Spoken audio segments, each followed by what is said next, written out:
Good morning. आशा करती हूँ आप सबको अच्छे होंगे।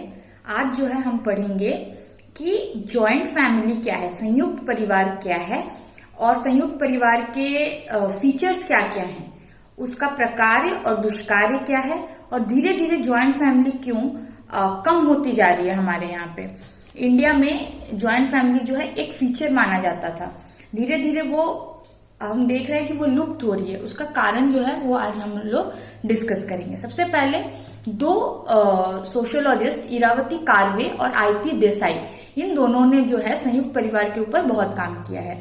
तो उनके अनुसार हम डेफिनेशंस पढ़ेंगे कि क्या है। इरावती कार्वे के अनुसार एक संयुक्त परिवार वह परिवार है जिसमें एक छत के नीचे सारे लोग रहते हैं, एक साथ खाना खाते हैं और जो प्रॉपर्टी है जो वो एक साथ रहते हैं, कॉमन प्रॉपर्टी रहती है और एक साथ पूजा पाठ करते हैं और किसी न किसी तरह से वो जो है नातेदारी संबंध से रिलेटेड होते हैं। ठीक है।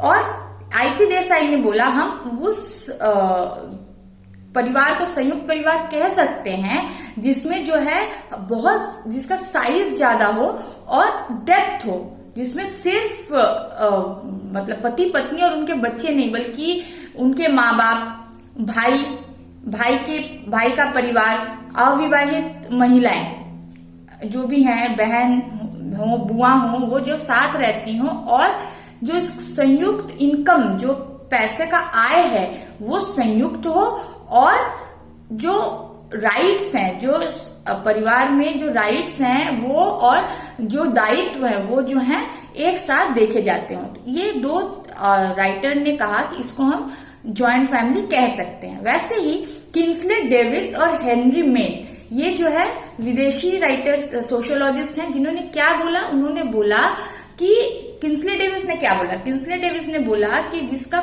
मेल एंसेस्टर मतलब जिसका पूर्वज जो है वो पुरुष हो और महिलाएं जो अविवाहित महिलाएं, बेटी हो, बुआ हो, ये जो साथ रहती हो और भाई साथ रहते हो, घर के काम जो है बटे हुए हो और जो सारे लोग मिलके फैमिली को चलाने के लिए इक्वल सपोर्ट करें, तो वो जो है उसको हम जॉइंट फैमिली कह सकते हैं या फिर संयुक्त परिवार कह सकते हैं।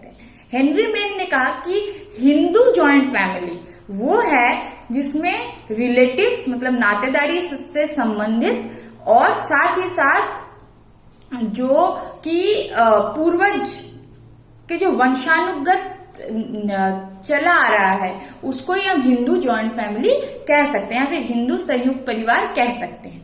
अब हम देखेंगे कि इसके फीचर्स क्या क्या हैं, क्या चीज को देख के हम बोल सकते हैं कि हाँ ये तो संयुक्त परिवार है। पहला, बड़ा आकार। जैसे अगर आपको याद हो कि मैंने जब फैमिली पढ़ाई थी तब हमने ये देखा था कि आकार और प्रकार के हिसाब से भी फैमिली को, परिवार को डिवाइड किया जाता है। ठीक है। तो सबसे पहला पॉइंट है क्या, बड़ा आकार। बड़ा आकार कहने का अर्थात है जिसमें पति, पत्नी, बच्चे, पति के माँ बाप, है ना, जैसे ग्रैंड चिल्ड्रन, दादा दादी, पोता पोती, सब एक साथ जो है वो रहते हो। साथ ही भाई के परिवार, जो विवाह के बाद जो परिवार बनता है वो सब जो है एक साथ रहे, तो ऑटोमेटिकली क्या होगा, आकार जो है उसका बढ़ जाएगा। उसके बाद दूसरा पॉइंट है जॉइंट प्रॉपर्टी, मतलब संयुक्त प्रॉपर्टी हो। संयुक्त प्रॉपर्टी को हम कैसे कह सकते हैं, जैसे मान लीजिए कि आप एक संयुक्त परिवार में रहते हो, ठीक है, तो आपका जो भी आप प्रॉपर्टी खरीदोगे वो प्रॉपर्टी जो है वो संयुक्त तरीके से, संयुक्त या घर के बड़े के नाम होगी ताकि उनके मरने के बाद जो है वो जो बड़ा बेटा है उसके पास चली जाती है। तो इस तरीके से जो प्रॉपर्टी है वो जॉइंट सिस्टम या फिर संयुक्त रहती है और वो सारा जो मैनेज कौन करता है, जैसे घर के जो प्रॉपर्टी है, रसोई हो गया, रसोई से संबंधित चीजें हो गए, गहने हो गए, वो घर की सबसे बड़ी महिला, और उसके बाद जो है जो बाहर की प्रॉपर्टी है जैसे खेत हो गए, घर हो गया, गाड़ी हो गई, वो जो है सबसे बड़ा पुरुष जो है वो उसके नाम पे होता है। उसके बाद तीसरा पॉइंट है कॉमन रेसिडेंस, मतलब एक छत के नीचे रहें, एक साथ खाना बनाएं, एक तरीके के कपड़े पहने। तो ये जो है कॉमन रेसिडेंस इसको हम बोलते हैं, जहां एक छत के नीचे बड़े आकार के परिवार जब रहे तो उसको हम संयुक्त परिवार कह सकते हैं। उसके बाद कोऑपरेटिव ऑर्गेनाइजेशन। कोऑपरेटिव मतलब जो आपस में जिनमें बहुत मेल हो।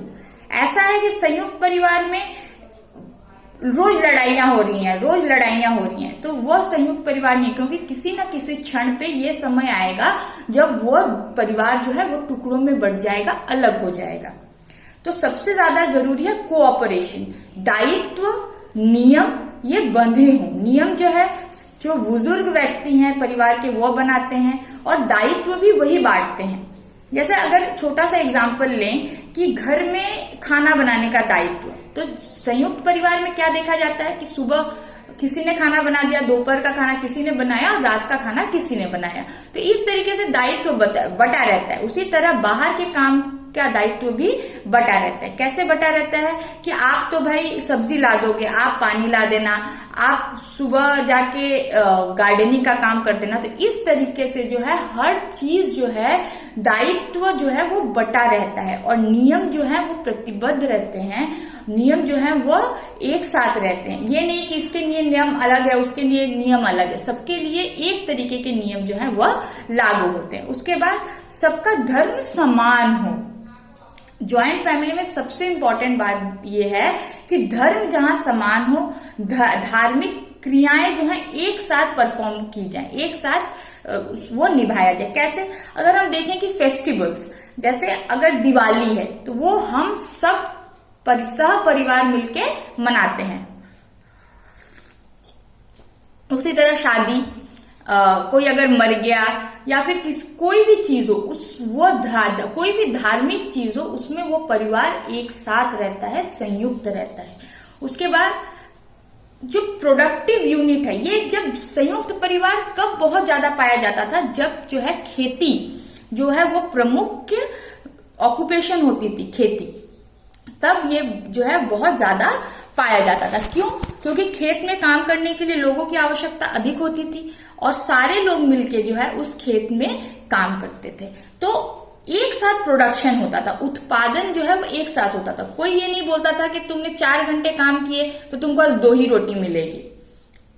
इस तरीके का जो भेद है वह संयुक्त परिवार में नहीं देखा जाता है। वो जैसे खेत का काम है तो जिसकी जितनी क्षमता है या फिर जो जिस काम में कौशल है उस हिसाब से जो है कार्य का बंटवारा हो जाता था। तो इस तरीके से, इसीलिए जब खेती प्रमुख साधन था इनकम का या फिर प्रोडक्शन का, तब जो है संयुक्त परिवार बहुत पाए जाते थे। वैसे ही कारीगरों के घर में भी संयुक्त परिवार पाए जाते हैं, क्योंकि अगर किसी को कढ़ाई अच्छी आती है, किसी को सिलाई अच्छी आती है, जैसे बांधनी का काम ले लीजिए जो राजस्थान में बहुत फेमस है। तो अगर आप बांधनी जहां ट्रेडिशनल तरीके से, मतलब आध्यात्मिक और एकदम ट्रेडिशनल तरीके से की जाती है, वहां पे आप क्या देखोगे कि वह परिवार में कोई सूता बांधने में एक्सपर्ट है, कोई उसका रंग करने में एक्सपर्ट है, कोई सूता खोलने में एक्सपर्ट है।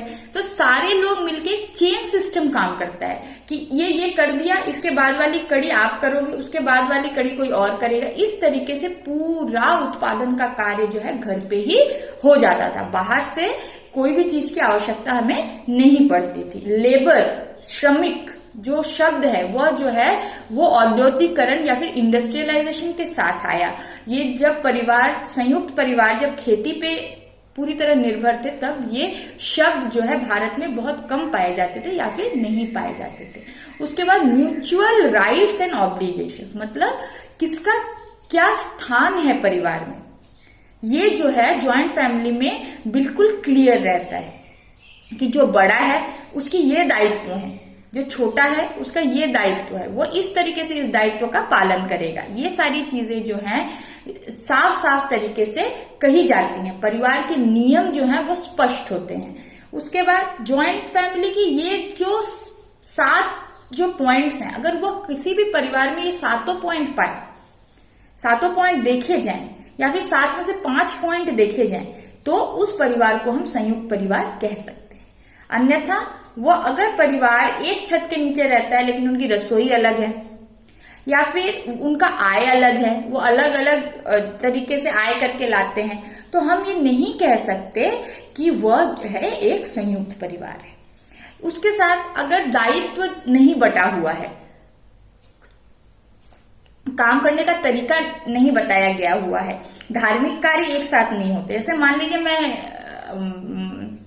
शिव को मानती हूँ, मेरा भाई हनुमान को मानता है, कोई माता रानी को मानता है। अगर इस तरीके से विखंडन है धार्मिक क्रियाओं में, मुझे यज्ञ करना पसंद है, उसको चर्च जाना पसंद है, उसको गुरुद्वारे जाना पसंद है, अगर इस तरह की धार्मिक क्रियाओं में विवाद हो तो भी हम ये नहीं कह सकते कि वह एक संयुक्त परिवार है। इस तरीके से हमें हर छोटी चीज का ध्यान रखना पड़ेगा, सिर्फ आकार ही नहीं बल्कि वह किस चीज से जाना जाता है यह चीज भी हमें देखनी पड़ेगी। अब हम पढ़ेंगे कि प्रकार क्या है। जैसे आपको पता है कि कार्य तो है, परिवार का कार्य, जैसे पिछले वाले वीडियो में मैंने आपको बताया था कि परिवार का बहुतेरा कार्य है ना। कुछ इसेंशियल है, जरूरी है, कुछ नॉन इसेंशियल है। नॉन इसेंशियल जो फंक्शंस हैं, जो प्रकार है, वो धीरे धीरे जो है दूसरे इंस्टीट्यूशंस या फिर दूसरे सामाजिक इकाइयों द्वारा ले लिए गए हैं। लेकिन जो उसका प्रमुख कार्य है, इसेंशियल कार्य है, वह परिवार सदैव निभा रहा है। उसके ही आधार पर अगर हम बोलें कि अगर जॉइंट फैमिली में कोई रहता हो तो उसके क्या क्या मेरिट्स हैं, क्या प्रकार हैं, क्यों जॉइंट फैमिली पहले इतनी ज्यादा चलन में थी, क्यों उसको लोग मानते थे, क्यों लोग जॉइंट फैमिली में रहते थे। ये चीज के लिए हमें यह जानना जरूरी है कि उस समय उस परिवार का प्रकार्य क्या था। अगर आज भी जॉइंट फैमिली कहीं भी पाई जाती है तो उसका प्रकार्य क्या है। सबसे पहला पॉइंट है कि आपके आय की में वृद्धि, आपके प्रॉपर्टी में वृद्धि बहुत तेजी से होती है। उदाहरण, जैसे मैं एकल परिवार से बिलोंग करती हूँ, तो मेरी आय क्या है, मेरी जो आय होगी मैं उस आय से जो खरीद पाऊंगी, जो नहीं खरीद पाऊंगी वो मेरे पास नहीं होगा। और मेरा भाई वो मुझसे ज्यादा कमाता है या मेरी बहन वो मुझसे ज्यादा कमाती है, तो वो अगर उसका एकल परिवार है तो वह मेरे से अच्छे तरीके से रहेगी, महंगे कपड़े पहनेगी, गाड़ी होगी उसके पास, गहने होंगे उसके पास, और कई तरीके के अच्छा खान पान होगा, त्योहारों पे अलग ही रौनक रहेगी। लेकिन संयुक्त परिवार जो है हमें क्या देता है कि मान लीजिए मैं कमजोर बच्चा हूं घर का, है ना, मैं कमजोर बच्चा हूं घर का, मेरे से ज्यादा काम नहीं होता, मेरी कमाई भी कम है, लेकिन परिवार में ऐसा नहीं होगा कि आपको दाल रोटी दी जाए और किसी को पनीर रोटी दी जाए।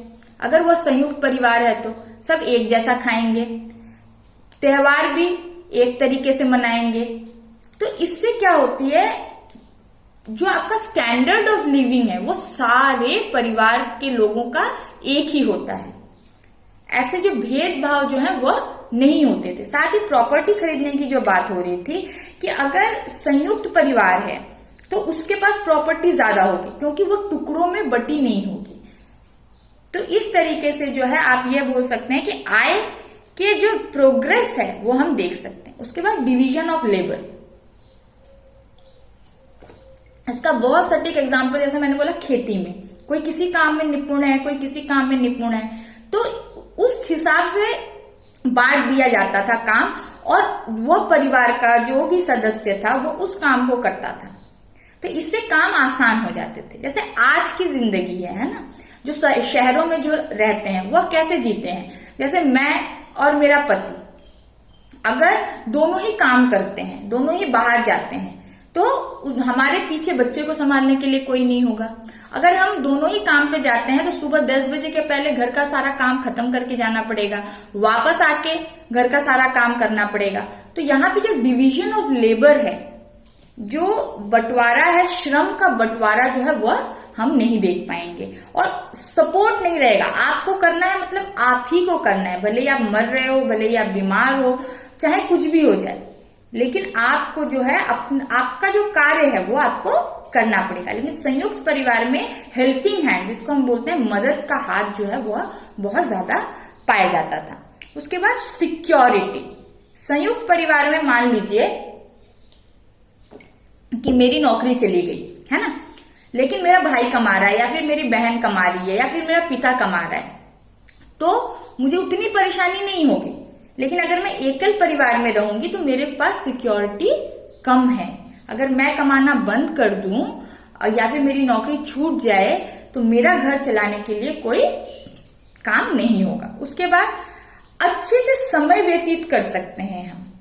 जब हम संयुक्त परिवार में रहते हैं तो बहुत सारे लोग रहते हैं, उनसे बात करना, उनके साथ तरह तरह के फेस्टिवल्स, उत्सव मनाना, त्योहारों पे मजे करना, ये सारी चीजें जो हैं वो हम संयुक्त परिवार में ही देख सकते हैं।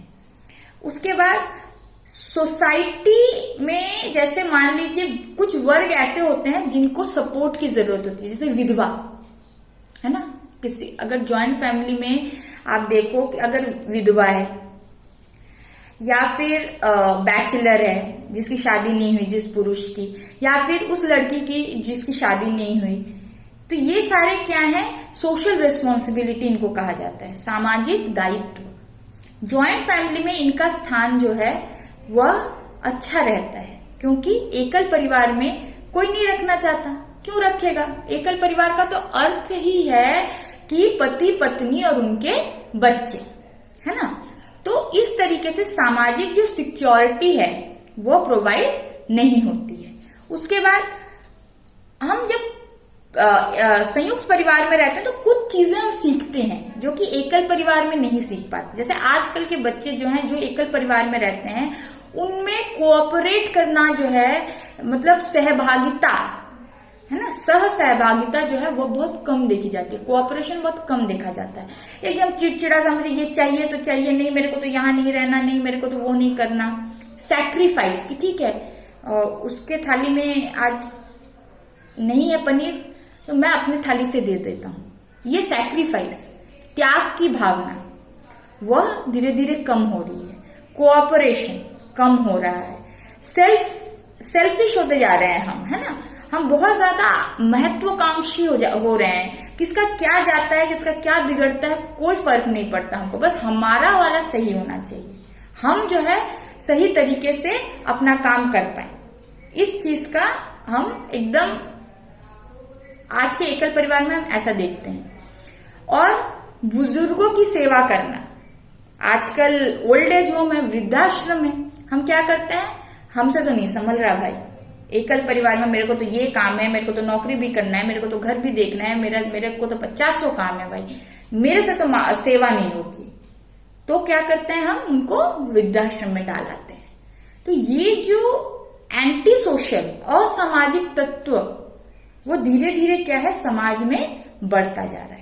उसके बाद हेनरी मैन ने एक बहुत अच्छी बात बोली कि सोशलिज्म, ये जो है सबसे ज्यादा हम कहाँ देख पाते हैं, हम देख पाते हैं संयुक्त परिवार में। संयुक्त परिवार में कैसे देखते हैं कि जिसका जितना नीड है, जिसको जितना जरूरत है, उसके हिसाब से उसकी जरूरत पूरी हो जाती है ना। कॉन्फ्लिक्ट नहीं रहता। अगर कोई कम कमा रहा है या फिर कोई कमजोर है तो उसको साथ रखना, उसको सपोर्ट देना, ये जो है संयुक्त परिवार का कार्य है। तो ऐसे हमने 8 चीजें पढ़ी जो कि प्रकार्य है एक संयुक्त परिवार का। लेकिन अब संयुक्त परिवार धीरे धीरे क्यों टूटता गया, ऐसा क्या हुआ कि वो दुष्कार्य में या फिर अकार्य में धीरे धीरे वो क्या हुआ, परिवर्तित होने लगा। सबसे पहला कि आलसी आदमियों के लिए भाई मजे हैं संयुक्त परिवार में, है ना। कमाते नहीं है, ठीक है, भाई देख लेगा, पापा देख लेंगे, बहन देख लेगी, मैं तो भाई काम नहीं करूंगा। तो आलसी आदमी जो है या फिर जिसको काम करने की इच्छा नहीं है, वो क्या है, एक बोझ बन जाते हैं परिवार पे। कितने दिन उसको आदमी चलाएगा। तो इसके वजह से घर में झगड़े, अशांति, है ना, ये सारी चीजें जो है वो शुरू हो जाती है। फिर खुद का पर्सनालिटी डेवलपमेंट जो है वह खत्म हो जाता है। सेल्फ डेवलपमेंट जिसको हम बोलते हैं, अगर हम सबके लिए त्याग करते रहें और एकदम नम्र रहें, जो भी नियम बनाए जा रहे हैं बड़ों के द्वारा चुपचाप सहें, तो धीरे धीरे क्या होगा, हमारा जो व्यक्तित्व है वो व्यक्तित्व जो क्या होगा, खत्म हो जाएगा। वो व्यक्तित्व जो है वो धीरे धीरे वो उभर नहीं पाएगा। अगर आपको बचपन से ही अगर स्ट्रिक्ट रख दिया जाए, आपसे नहीं पूछा जाए कि क्या करना है, तो आप क्या हो जाओगे, दूसरों पे आश्रित हो जाओगे, दूसरों पे निर्भर हो जाओगे।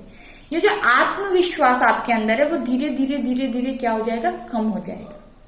कभी भी ये नहीं होगा कि आप अपने मन से जो करना चाहते हो वो खुले तरीके से कर पाओ। इंडिपेंडेंट होना है ना, आत्मनिर्भर होना, ये जो है संयुक्त परिवार में नहीं हो पाता है। लोग जो है एक दूसरे पे निर्भर हो जाते हैं। उसके बाद बहुत बार ऐसा होता है कि संयुक्त परिवार था, अब जो है वो एकल परिवार में चेंज हो रहा है। कैसे? जैसे घर का कोई बड़ा बुजुर्ग जो है वो मर गया, जैसे मान लीजिए कि किसी के पिता जो है वो मर गए। अब भाइयों में क्या झगड़ा कि ये खेत तो मुझे चाहिए, ये वाला तो प्रॉपर्टी मेरे को चाहिए, ये गाड़ी तो हमें चाहिए। अब एक ही गाड़ी है मान लीजिए उस घर में, है ना, 4 भाई हैं, तो क्या करेंगे, झगड़ा होगा। बर्तन है, अब ये बोले कि मैं भी लूं, वो बोले कि मैं भी लूं। तो इस तरीके से क्या है, धीरे धीरे रिश्तों में कड़वाहट आ जाती है। उसके बाद झगड़े, जैसे मैंने बताया कि मेरे को तो काम नहीं करना और मैं संयुक्त परिवार में हूं, तो झगड़ा, जेलसी, है ना, जलन, ये जो है धीरे धीरे बढ़ती जाती है। तो संयुक्त परिवार की ये डिमेरिट्स। उसके बाद प्राइवेसी, आपका जो एक प्राइवेट एरिया होता है हर इंसान का, है ना। आप ज्वाइंट फैमिली में आपको सिंगल रूम नहीं मिलेगा, पढ़ने के लिए अलग कमरा नहीं मिलेगा, आपको उसी में किसी तरह एडजस्ट करना है, चलाना है, तो आपकी जो प्राइवेसी है वो जो है पूरी तरीके से खत्म हो जाती है। उसके बाद हम इस झगड़े में रह जाते हैं कि मैं तो ज्यादा कमाता हूं, मैं तो मेरे को मैं ज्यादा बचाऊंगा, तू तो कम कमाता है, तेरी बीवी ऐसे रहती है, तेरा भाई ऐसे रहता है, तू ऐसे खाना खाता है, तू ऐसे बनाता है। तो ये जो चीजें हैं वो क्या करती हैं, धीरे धीरे ये जो है द्वेष की भावना मन में ला देती हैं। तो ये तो डिफेक्ट्स हो गए, है ना, कि क्या क्या डिमेरिट है भाई संयुक्त परिवार में रहने के लिए। अब हम ये देखें कि क्या कारण है जिसके कारण धीरे धीरे जो है जॉइंट फैमिली वो एकल परिवार में परिवर्तित होती जा रही है। क्यों हम एकल परिवार की तरफ हमारा झुकाव बढ़ता जा रहा है? क्यों आज विवाह के बाद जो है जो पति पत्नी अलग रहना चाहते हैं? क्यों? इसके कारण बहुत सारे फैक्टर्स हैं जो इसके पीछे जो है और हम पे प्रभाव डालते हैं। सबसे पहला औद्योगिकरण। जैसे मैंने बताया संयुक्त परिवार कब ज्यादा पाया जाता था, जब खेती जो है प्रमुख आय का साधन थी। जैसे उद्योग लगना शुरू हुआ भारत में, तो क्या हुआ, लोग जो हैं धीरे धीरे शहर की तरफ आकर्षित होते गए। अब शहर में तो पूरा परिवार लेके आ नहीं सकते क्योंकि उधर खेत भी है, तो जो परिवार से निकल के शहर में बस गया, उद्योग में काम करने लगा, वह संयुक्त परिवार से अलग हो गया। वो क्या हो गया, एकल परिवार हो गया।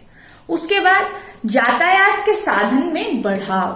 पहले लोग अपने घरों से क्यों नहीं निकलते थे? क्योंकि बैलगाड़ी पे, घोड़े पे जाना पड़ता था। जब से ट्रेन आ गई, बस आ गई, एयरप्लेन आ गया और टेलीग्राम आ गया, फोन आ गया, तो धीरे धीरे क्या हुआ, लोगों को ये समझ में आने लगा कि अगर मैं वहां पे भी जाके रहूं तो मैं जो है अपने परिवार से मिल सकता हूँ, साल में 10 बार मैं परिवार से जुड़ा रह सकता हूँ, साथ ही साथ अलग भी रह सकता हूँ। गांव में जब धीरे धीरे क्या होते गए, खत्म होते गए ये जो खेती करके अपनी जीविका को चलाना, ये जब जो है धीरे धीरे खत्म होता गया। या फिर जो कारीगर काम करते थे, धीरे धीरे उद्योग आने के कारण क्या हुआ, कारीगर जो है वो धीरे धीरे उनका दमन होता गया, है ना। आजकल मशीन से एक साड़ी जो है 10 मिनट में बन जाती है, वही बुनकर अगर हाथ से बुने तो उसको 3 दिन लगेंगे। तो धीरे धीरे जो तो मशीन के काम जल्दी होता है और वो मशीन की चीज जो है कम दाम में बिकती है, तो धीरे धीरे क्या हुआ कि कारीगरों का काम भी कम होता गया। वो शहरों की तरफ क्या है भागते गए उद्योग में काम करने के लिए, क्योंकि भूखे मरना किसको पसंद है? कोई नहीं। अगर मैं यहाँ पे बैठी हूँ और मेरे पास काम नहीं है, मैं तो भूखे मर जाऊंगी। तो इस तरीके से जैसे जैसे खेती प्रमुख आय से हटता गया और कारीगरी ये सारी चीजें धीरे धीरे खत्म होती गई, वैसे वैसे क्या हुआ, एकल परिवार बढ़ता गया। साथ ही पश्चिमीकरण का प्रभाव है ना, जब शिक्षा आई पश्चिमी शिक्षा हमारे पास आई, तो उसमें क्या बताया गया, डिवोर्स भी हो सकता है, आप पुनः विवाह भी कर सकते हो, और आइडियोलॉजी आपकी अलग हो सकती है, आप अलग सोच सकते हो अपने परिवार से, आप इंडिपेंडेंट रह सकते हो, ऐसे कोई जरूरी नहीं है कि आप एक साथ रहो तभी प्यार बढ़ेगा। तो ये सारी चीजें क्या है, ये हमारे अंदर क्या डाली कि हम ऐसे भी रह सकते हैं। पहले समाज में क्या हमारे मन में था कि नहीं, संयुक्त परिवार में ही रहना है, परिवार को छोड़ देंगे। ये एक, अगर कोई बच्चा अपने माँ बाप को छोड़ के चला जाता था तो गांव वाले मिलके मतलब उसकी थू करते थे कि अरे कैसा बच्चा है, बुढ़ापे में अपने माँ बाप को छोड़ गया। तो सामाजिक तौर पे अपने अस्तित्व बनाए रखने के लिए परिवार में जो है वह बच्चा रहता था, है ना। भाई भाई अलग हो गए, मतलब ये बहुत बड़ी बात होती थी। जब पश्चिमी सभ्यता आई और जब हमें ये पता चला नहीं, कोई बड़ी बात नहीं है, सब फ्री है, कोई कहाँ भी रह सकता है, कैसे भी रह सकता है, जरूरी नहीं कि सबका मत समान हो। जब ये चीजें हमारे अंदर आई और इंडिविजुअलिज्म मतलब अपने व्यक्तित्व को हमने उभारना शुरू किया, तब एकल परिवार जो है वह धीरे धीरे बढ़ता रहा।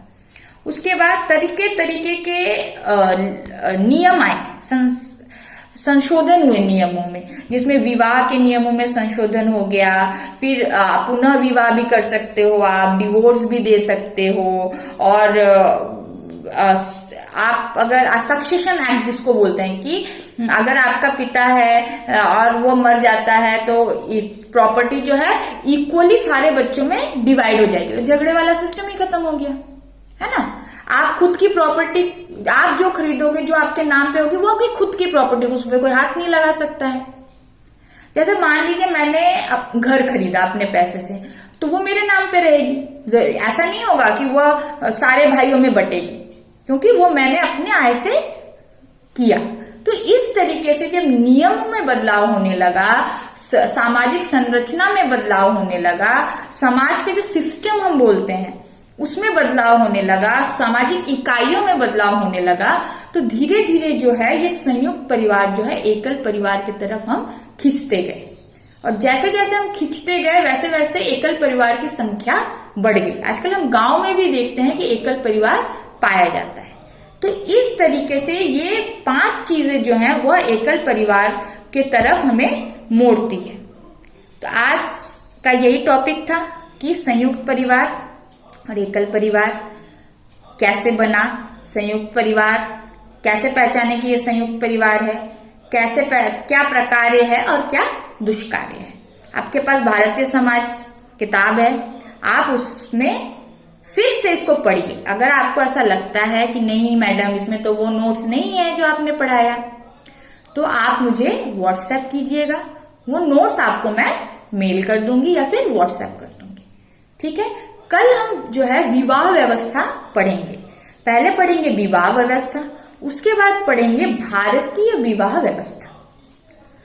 और ये क्या हमने पढ़ लिया कि कौन सी टॉपिक खत्म हो गई, परिवार पढ़ा, परिवार के कार्य पढ़े, क्यों परिवार अभी भी समाज में जीवित है इसके कारण पढ़े, और क्या पढ़ा, परिवार कितने प्रकार के होते हैं, किन किन तत्वों के ऊपर हम परिवार का विभाजन कर सकते हैं, परिवार जो है किस तरीके से जो है हमारे समाज को एक रूपरेखा देती है, ये पढ़ा हमने।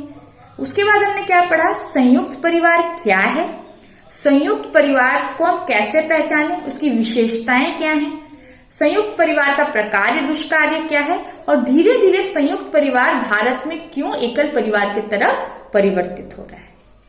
ठीक है, अपना ध्यान रखिएगा और कल जो है हम विवाह व्यवस्था पढ़ेंगे।